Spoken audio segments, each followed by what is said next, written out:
Hola, hola, bienvenidos y de antemano gracias por escucharnos, por estar con nosotras aquí nuevamente.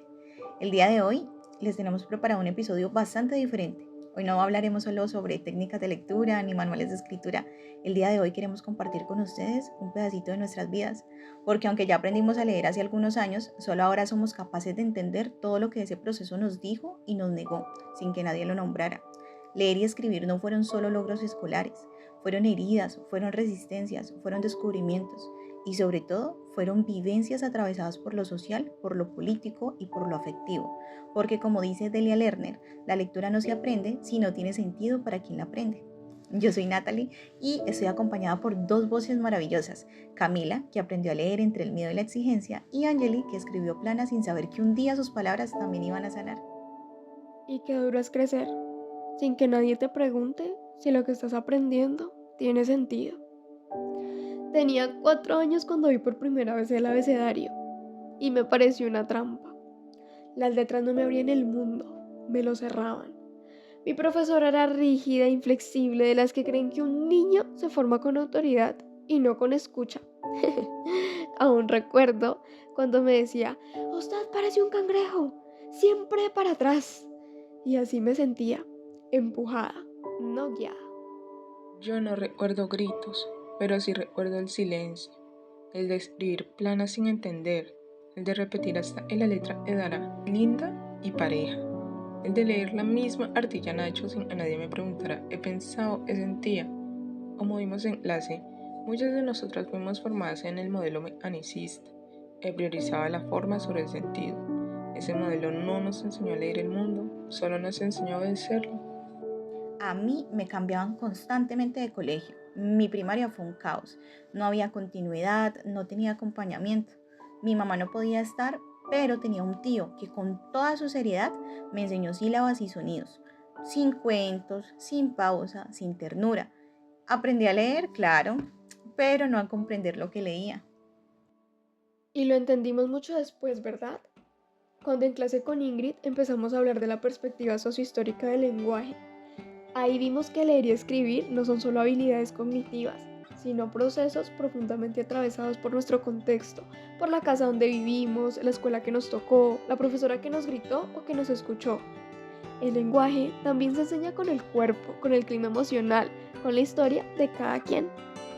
Y cuando hablamos de la alfabetización en América Latina, nos dimos cuenta de que nuestras historias no eran errores personales, sino efectos de un modelo que hizo normalizarnos.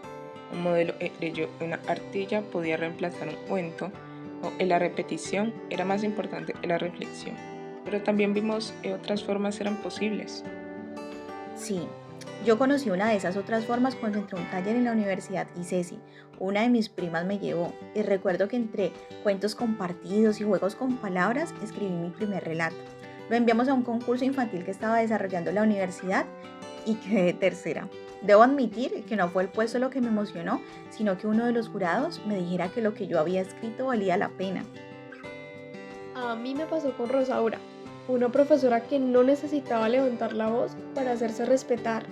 Fue con ella que leí La rebelión de las ratas y por primera vez sentí que las palabras no solo contaban historias ajenas, también contaban las mías. Yo tuve una profesora parecida. Nos preguntaba cómo nos sentíamos cuando leíamos. Nos hacía escribir finales diferentes, inventar personajes nuevos. Y ahí, escribir dejó de ser una orden, fue un descubrimiento. Y eso que yo en bachillerato no era la más aplicada. Repetí octavo, me volaba por la reja, molestaba a medio mundo, pero me dieron un espacio en la radio del colegio y ahí podía leer lo que escribía. Mis compañeros se quedaban callados, me escuchaban y fue la primera vez que entendí que la palabra también es poder. Y después llegó Gustavo Adolfo, ese maestro que no te enseña desde el deber, sino desde el vínculo. Tú nos contaste, Nati, que fue con él que entendiste que escribir también es una forma de cuidarse y de pensarse. Sí, Cami, con Gustavo me sentí vista, no como una estudiante, sino como una creadora. Él me hizo entender que enseñar no es transmitir reglas, sino abrir posibilidades.